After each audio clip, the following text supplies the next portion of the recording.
Throughout Miketz and Vayigash, it seems like there is a contest between the two brothers, Yehuda and Yosef, for leadership, Malchus b'Yisrael. And clearly they're the two people directing the drama, the narrative. Vayigash elav Yehuda vayomer b'Hashem, next week's Parsha. This week's Parsha, Yehuda is successful in convincing Yaakov to dispatch Binyamin, of course. Vayered Yehuda me'esachav in Parshas Vayeshev parallels Yosef's descent to Mitzrayim. What happened to Reuven? Reuven was the biological Bechor. Why was he disqualified? What happened to Reuven's candidacy? So the simple answer to that question is you open up Parshas Vayechi. Yaakov, before he delivers brachos to the brothers, he critiques Reuven, Bechariata, Reishis Kochi Vioni, Pachas Kamayim Al Tosar, Ki Alisa Mishkavi Avichas, Tchilati Yitzuri Alav. You're like this overflowing river, and you invaded my private marital issues, and we'll talk about that later, and therefore he's disqualified. Now, if that would be the sole reason that Reuven were disqualified or was disqualified, then you wouldn't expect him to appear throughout Parshas Vayeshev and Parshas Miketz. He's already been disqualified, and you won't expect the Torah to continue to trace his steps. The Torah doesn't record or document every single cough and sneeze. And I'm sure Zevulun did a lot of things, but isn't recorded because he's not part of the drama, and he's not a central character. And Naphtali, I'm sure, had a lot of interesting parts to his life. So if Reuven is out already in Parshas Vayishlach because of the incident with Bilhah, then why does he keep reappearing in Vayeshev, and in particular in Miketz, in two crucial moments? So evidently there's a subtext, there's a different reason that Reuven is disqualified. And it isn't just because of the Bilhah story. And even the Bilhah story, there's different opinions, the Gemara and Shabbos. I'm not going to belabor the point, but there are 7 or 8 opinions as far as I can recall. The Gemara and Shabbos, Nun Hey, and at least 3 or 4 of them, the dominant ones, I think Rava's Shita, in fact, is that Reuven really didn't sin, and he was valiantly defending Rachel's honor because Rachel had died. Leah's honor, his mother, because Rachel had died, and Yaakov insisted on spending time with Bilhah in a manner that disrespected Leah. It's one thing for Leah to be second fiddle to Rachel. It's another thing for Leah to be second fiddle to Bilhah. So what is the other reason that Reuven is disqualified? And is this implicit possibly in Yaakov's critique of Reuven all the way down south in Parshas Vayechi? So before we see Reuven in Vayeshev Miketz with the brothers, there are 3 Reuven moments that are actually very commendable and that teach us a lot about who Reuven was, but also help us better understand why he wasn't able to be the leader that Yosef and Yehuda could be. The first story is in Perek Lamed Abrasius, and it's Ksir Chitim, it's the harvest period, and everyone's busy with their wheat and their grains and their silos and their merchants and their selling, and Reuven is worried about his mother. Leah's in Leah's tough life. She has 6 children. She's the mother of the family, but she's never, and she'll never be Yaakov's beloved. Leah doesn't get enough attention in Sefer Bereshis, and one of the quiet heroes in Sefer Bereshis, Leah.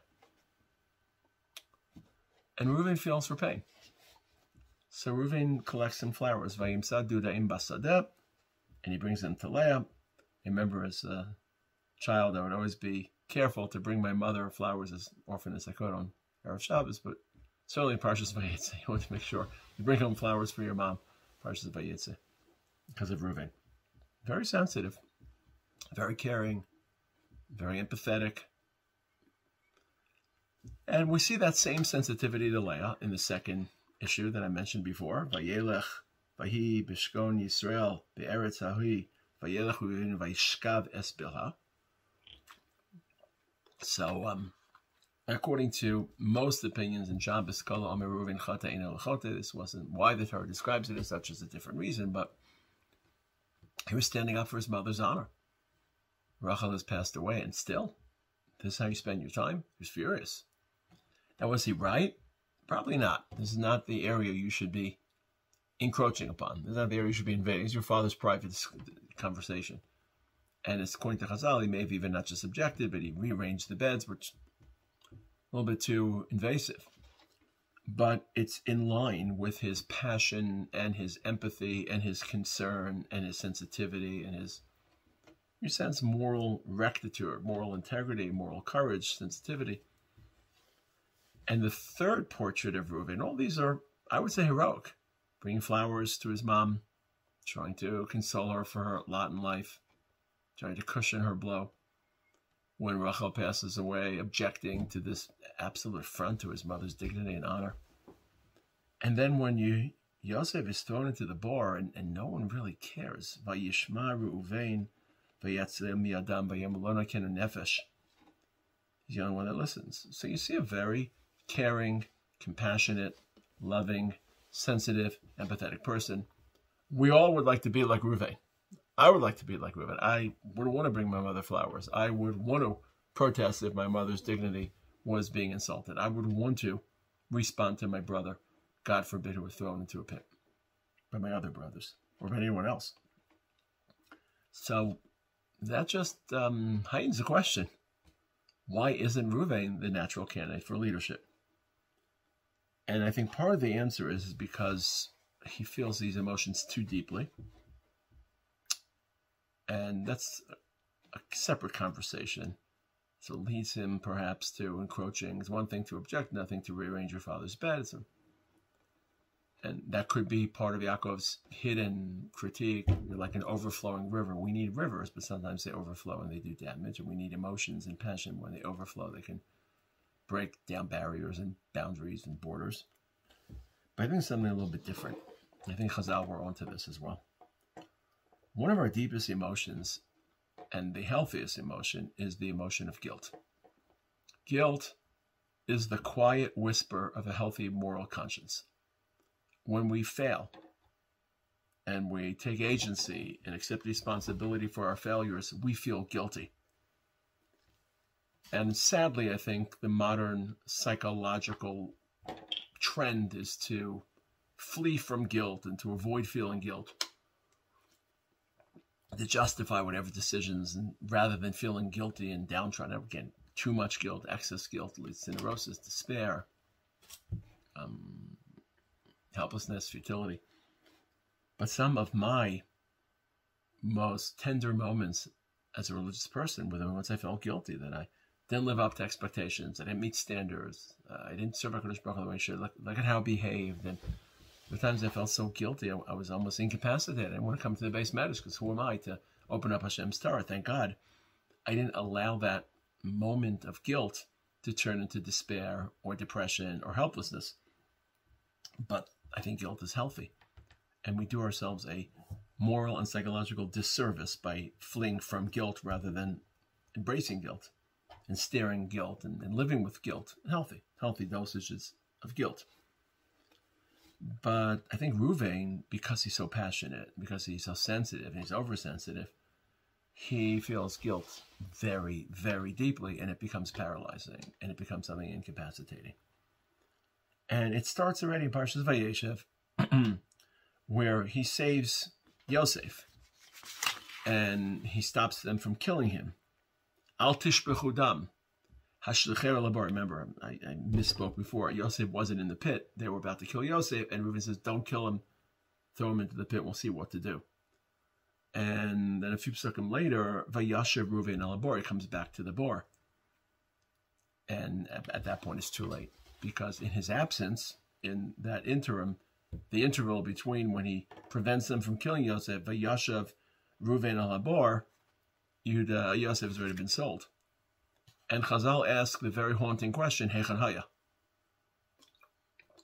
Where was he that Vayashev Reuven al bar and Johnny come lately? And all the opinions in the Medrash Rabbah, Parsha Pedalet, are all he was too engulfed in guilt.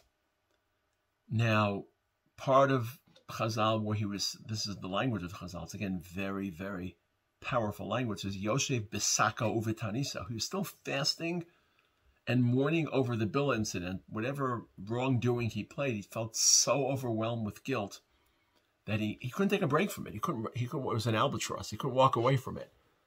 And at that moment, that history needed him to be heroic and strong and committed. He didn't.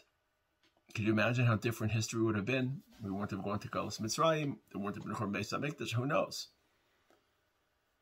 So he didn't. According to a different Shita, he felt this anticipatory guilt. The language of Chazal is, I'm the Gadol, I'm the Bechor, Ein hasirachon tole elabi. So he dreaded so much how this affair would end that instead of trying to resolve it and solve it and prevent it, he just sat on the sidelines. Either way, whether he was engulfed in the guilt of the Bilah debacle or his anticipatory guilt that he realized this would be pinned on him, guilt paralyzed him, and he felt too guilty. But of course, this is a shir not of Vayishlach and not of Vayeshev, but in Miketz. And there are two moments in Miketz in which it's clear that he feels excessive guilt. And because of that excessive guilt, he's unable to function as a leader. The first time is when the brothers come down to Mitzrayim. They become entangled in Yosef's conspiracy theories, and they're accused, and they're able to connect the dots.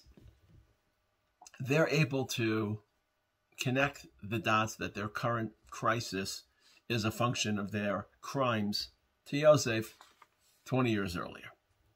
So they're pretty aware. Aval ashemim anachnu el achinu asher inu tzaras nashabes chanu eleinu lo shamanu. They acknowledge this is because they didn't listen to Yosef's cries. And now after the brothers already have a reckoning and already acknowledge, now Reuven pipes in. Vayan Reuven osam lemor. Halo amarti alechem lemor al techetu bayeled velo shematem vegam damo hinei nidrash. Two things are happening in this pasuk, and neither of them are admirable. One is, and we say this in sports, he's throwing his teammates under the bus. Halo amarti alechem al techatu bay. I told you. No one likes the I told you. Such a corrosive, I told you 1,000 times. And what? A leader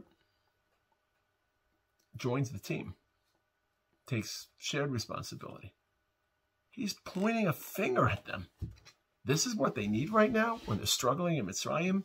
They don't know whether they'll ever make it out alive or they'll be imprisoned in a dungeon for the rest of their living days. They need to feel that their older brother is blaming them. And he doesn't just blame them, but he escalates. We're all going to die because we took his life. Who said anything about death? There are many miles to go in this whole affair in Egypt before they're hung in the gallows. So he panics. And he wags his finger at them. Hello, amarti alechem. Al techatu vayeled. V'lo shematem. Begam demohin nidrash. And he escalates. And you just feel he's just unable to contain the guilt. Living with guilt is an art. Living with guilt means you need to calibrate. Living with guilt means you need to be a strong enough person to carry your guilt with you, and he can't, and it comes out in all the wrong ways. Blaming and escalating and anticipating the worst. This is, again, the second time he anticipates the worst.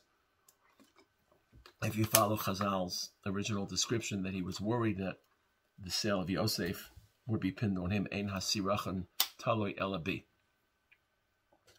But even more conspicuous and even more indicting is what happens when they're back in Eretz Canaan. Shimon is incarcerated in prison, and they know their only method of releasing Shimon is to show up with Binyamin, is to produce Binyamin. And the famine is not deteriorating. The famine is becoming more harsh and more severe. And Reuven tries to convince his father. This is the first round. And Reuven says, "Es shnei banai tamis im lo avi eno elecha." If I don't bring Binyamin back, you can kill my first two children. Tino sol yadiv ani ashev eno elecha. And Yaakov is flabbergasted. No. That's not going to comfort me. Chazal say, Rashi, he's a Bechor Shota. This is your guarantee that if you don't produce Binyamin, then you want me to kill 2 of your children. So now I'll lose Yosef, and I'll lose my young wife Rachel, and I'll lose Shimon, and I'll lose 2 of my grandchildren. How is that going to resolve my pain and suffering? How is that going to guarantee? So the question is, where does Reuven get this from? Why in the world is Reuven suggesting that Yaakov kill 2 of his sons if he doesn't produce Binyamin? Where did he get this from? Out of where? The answer is obvious. It's staring us right in the face. He looks at his brother Yehuda, who also suffered, let's say, an unseemly situation. Everyone knows what happened in the land of Timnah when he went down to. Everyone knows what happened with Tamar. Public information, public record. And how, in Reuven's mind, did Yehuda overcome his guilt? What was his catharsis? What was his comeuppance? Well, he lost 2 kids. And of course, that wasn't, in Reuven's mind, a catharsis for the sin of Tamar. It happened before, but it was for the sin of selling Yosef. So in Reuven's mind, the way that you overcome your failures and your guilt is when you suffer punishments. And again, people who feel excess guilt, they're waiting for the punishment. They always want the punishment because they don't have any other way to deal with the guilt. And the only way to deal with the guilt is to feel punished. Punish me. I'm waiting. I need it because I can't manage the guilt. So he looks at Yehuda, who sold Yosef and was able to get past it. And he assumes that the way he got past it, he says 2 of his sons were killed. And he wants that same catharsis. So he offers his 2 sons if he's unable to produce Binyamin, because that will be his second failure, the Yosef failure. And presumably if Binyamin doesn't return, he will have failed in the Binyamin project, coupled with whatever he felt guilty about in his involvement in the Bilhah scandal. This is why Yehuda and Yosef are chosen and Reuven cannot be chosen.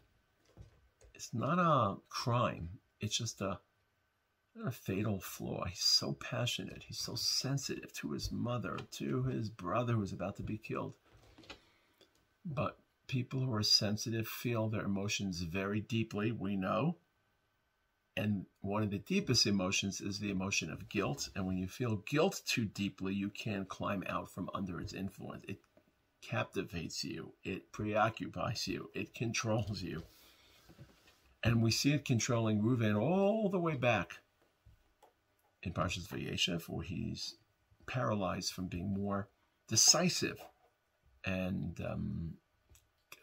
determined in protecting Yosef, because he's busy with his Sako Vitaniso, Chazal's language, based on his Bila involvement, or he's anticipating Ein Hasirachon Tali Elabi, if this goes down and Yosef doesn't return.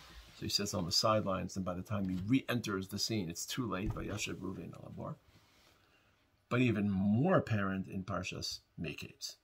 Number 1, when they're accused, become entangled. Hello, Amarti Alechem. I told you it's your fault. You should have listened to me. And now we're all going to die. So he escalates and he blames, and he's overcome by guilt. He can't deal with it. They all feel guilty. They all have Avashem Manachnu. They all process it. They connect the dots, but for Reuven it's just not enough. And then when he's back in Canaan, he's trying to convince Yaakov to dispatch Binyamin. He comes up with this absurd option of having his 2 sons, Yaakov's own grandchildren, killed. And where does this come from? Because in his heart of hearts, in his psyche, he feels the only way he can overcome his guilt is the way he feels his brother Yehuda overcame his guilt for Mechiras Yosef. And in his mind, the way he overcame the guilt is because Aaron Onan, Yehuda's children, died. So he needed punishment to overcome guilt. You don't need a punishment to overcome guilt. You know what? You don't need to overcome guilt. Live with guilt. And this is, I think, what Yaakov is saying, and I alluded to this before. Pachas kamayim al totzar means you're a river of emotions. God bless the people who have a river of emotions. I can't imagine living life without emotions.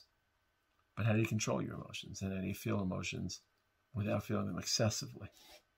How do you modulate and calibrate emotions? And it's pretty clear in Miketz on 2 occasions that Reuven is living with too much guilt. Hard to be a leader. Shabbat Shalom.